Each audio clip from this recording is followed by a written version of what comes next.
Support comes from Missouri Forest Products Association, committed to sustainable and sound conservation of the state's forests, which support more than 41,000 Missouri jobs, resulting in a $10 billion industry. ChooseWood.com. This is St. Louis on the Air from St. Louis Public Radio. I'm Elaine Cha.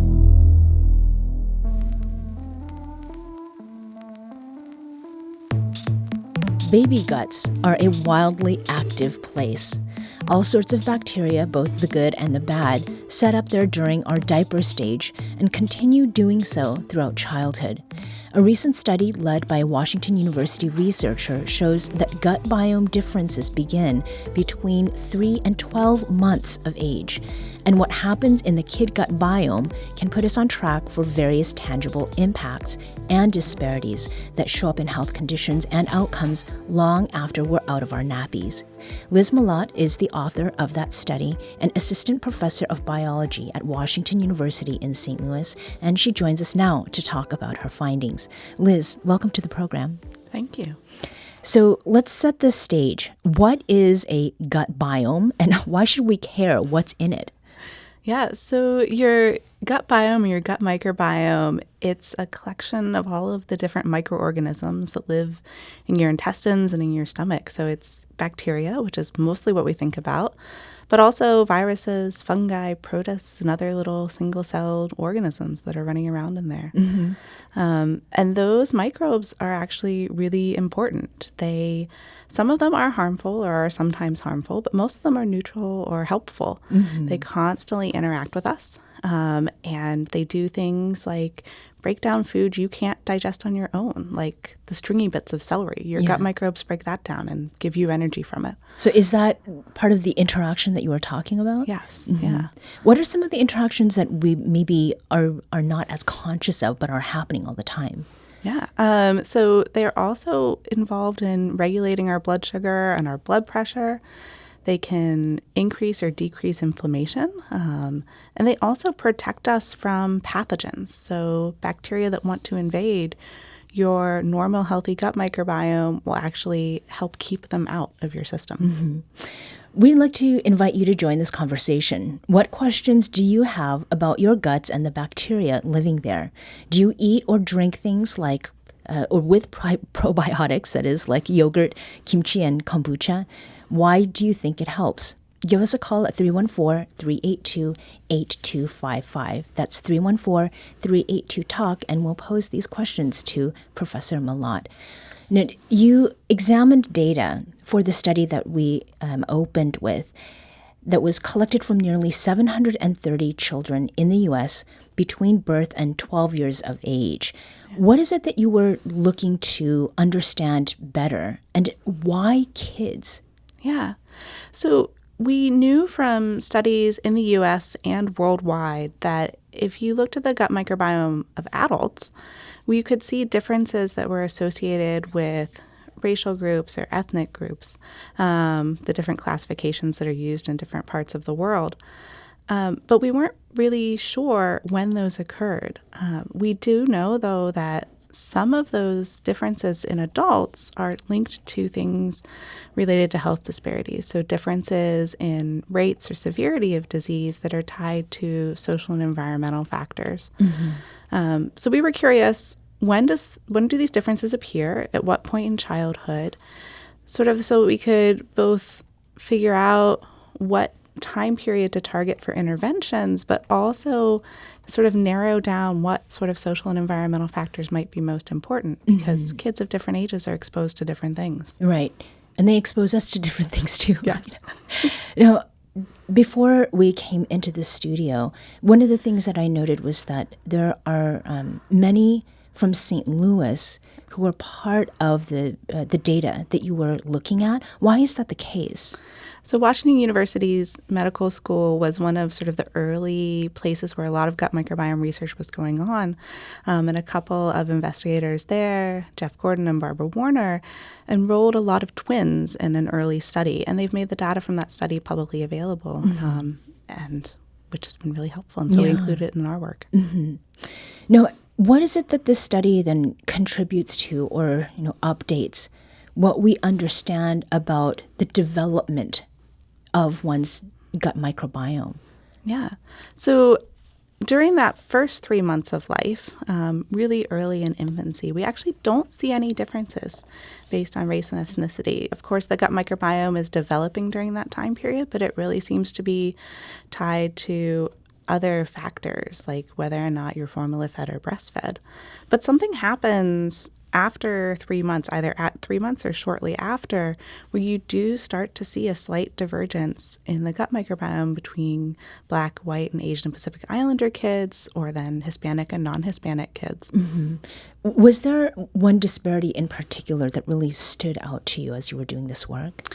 I think one of the things that really stood out to me is that the taxa that we see diverge are taxa that we know we acquire from the environment.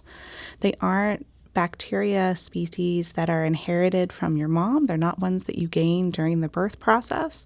And they're also not ones that are heritable, that are linked to our genetics.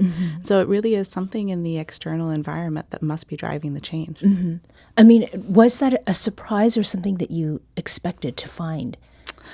Oh, that's a good question. I think for me, the finding was what I expected, but that wasn't true of everyone who was part of the study. Okay. Some of the other investigators were surprised by the result. Yeah. We have Maureen calling in from Wildwood. Maureen, welcome to St. Louis on the Air. I'm sorry, I didn't realize I was going to be on the air. Oh. My question, I used to work with newborns.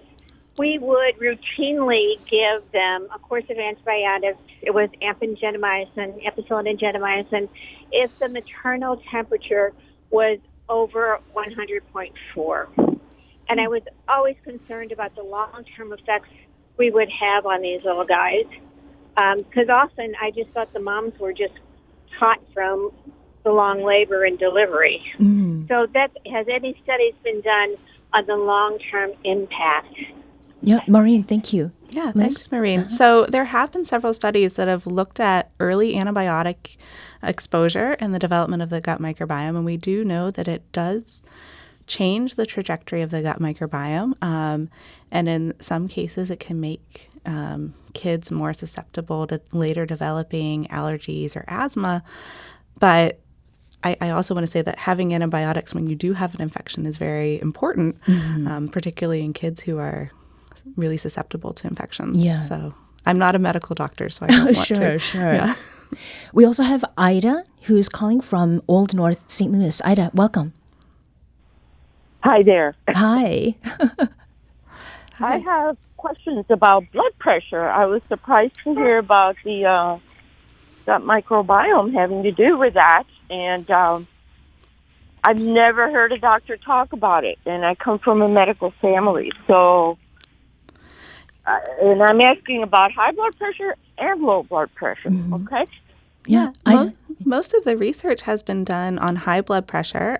It's fairly recent work from a group in Australia, and they're finding that the gut microbiome really can predispose you to having high blood pressure through something called short-chain fatty acids, which are a molecule that gut microbes produce. So if your gut microbes aren't producing enough short-chain fatty acids, you can actually develop high blood pressure. But again, this is research that has only come out in the past couple of years. I mean, is this field of gut microbiome study, is it relatively new? I mean, Ida mentioned that her family of doctors has never mentioned it. Yeah, so we didn't really have the tools to look at the gut microbiome until about 2009. So it is a really recent field, and we're learning a lot rather rapidly. And there's a lot to learn about. Right? Yes. Yeah. Yes. There are some of these microbiomes that do transfer from birthing parent, from mom, to the baby during birth.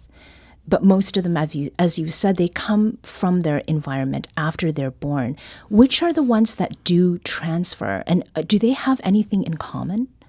A lot of the ones that transfer early on are ones that are really important early in the life of an infant. So it's things like bifidobacteria, which is a bacteria that breaks down the sugars that are found in breast milk and formula. And so it's those sorts of bacteria that are very important early in life, seem to be the ones that are transferred during birth. Mm-hmm. Now, returning to the idea, right, about why we should care about gut bacteria, we've just had this call from Ida about blood pressure, things, that happen or come to light more as we get older. I mean, what are some of the tangible negative effects, health effects, that stem from poor gut health early on in life? Yeah, so there have been a couple of large studies, both in the United States and in Canada, that have shown that differences in the gut microbiome early in life, some sort of large disturbance, either due to having a lot of antibiotics or malnutrition really early on, or being premature, that those can then increase the risk of things like type 2 diabetes or severe asthma or other lung illnesses. Right. Well, and those are conditions, I think, that insofar as what I have heard, they do correlate with race and ethnicity. They do. What were the differences that were starkest among the various races and ethnicities that you studied? I think the biggest difference, the largest effect size, was in the diversity of the gut microbiome. And that is how many species of bacteria are present in an individual infant or child's stool. And what we're finding actually is that kids who their parents identify them or they self-identify as Black have higher gut bacterial diversity. And that's something that we tend to think of as something that is beneficial. Yeah. The more diverse the gut microbiome is, the more resilient it is to outside infections, which that was rather surprising. Yeah. But we aren't able to follow these kids longitudinally, so we don't know how their gut bacteria will continue to change. Now, what is it that can and should be done then, given this information that we now have, and particularly from like a public health standpoint? What can we do? Yeah, so what I'm really hoping that other researchers will do is look at individual factors that are correlated with race and ethnicity to try to figure out what is actually driving these differences. There are things like exposure to pollution, what childcare looks like early on, whether or not a kid is in daycare or is cared for by family members or has a nanny, the introduction of different foods early in life. All of those could be driving these differences, and we really just don't know what specific factor it is. And I'm hoping that folks will sort of go after those. Yeah.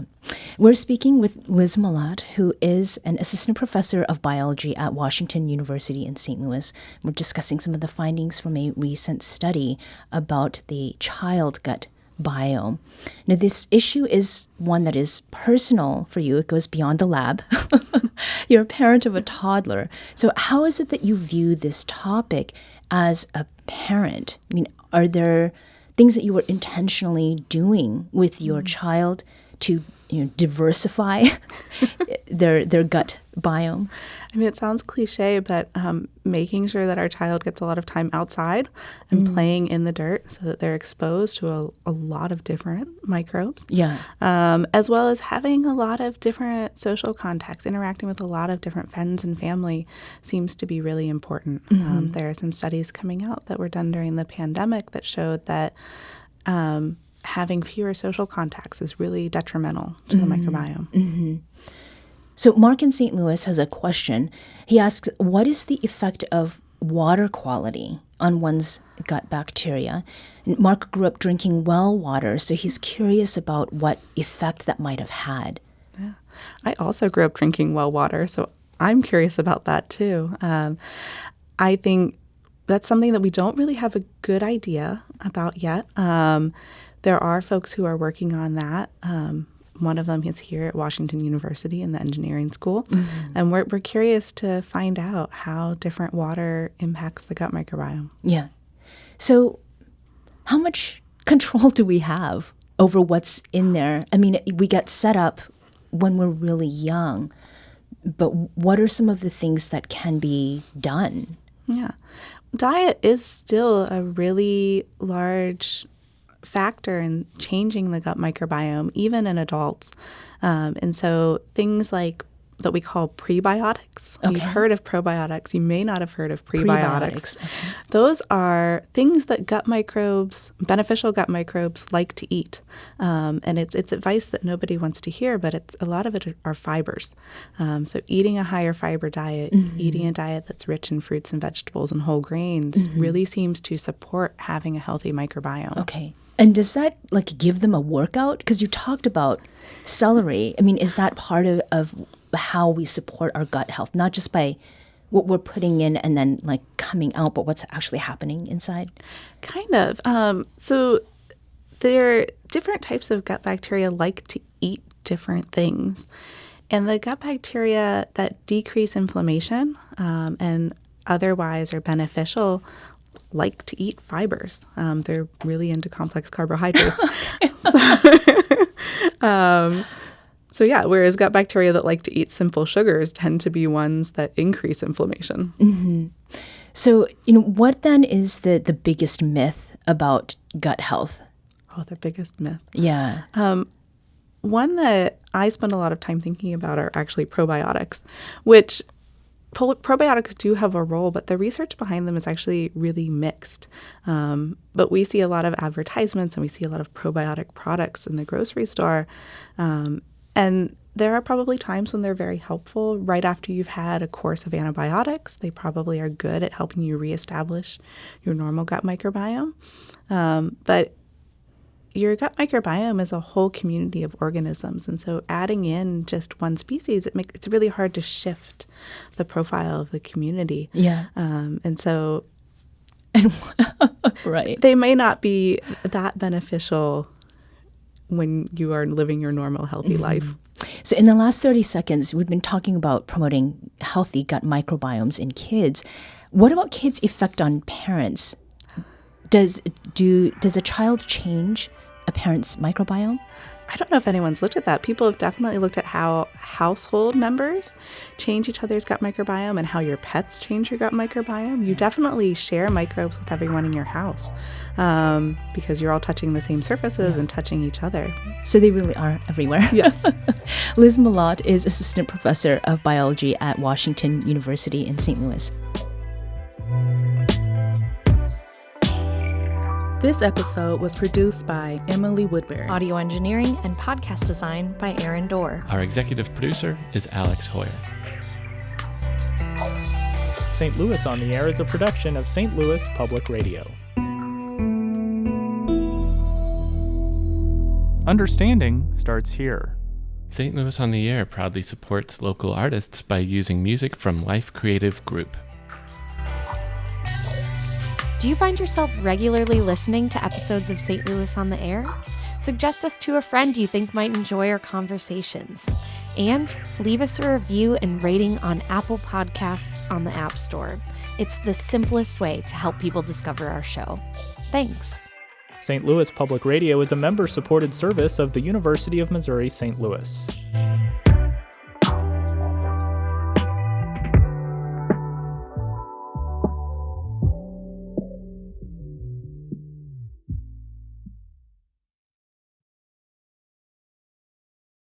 Support comes from the Missouri Forest Products Association, committed to conservation and careful management of the state's forests to make them more resilient and better habitats for wildlife.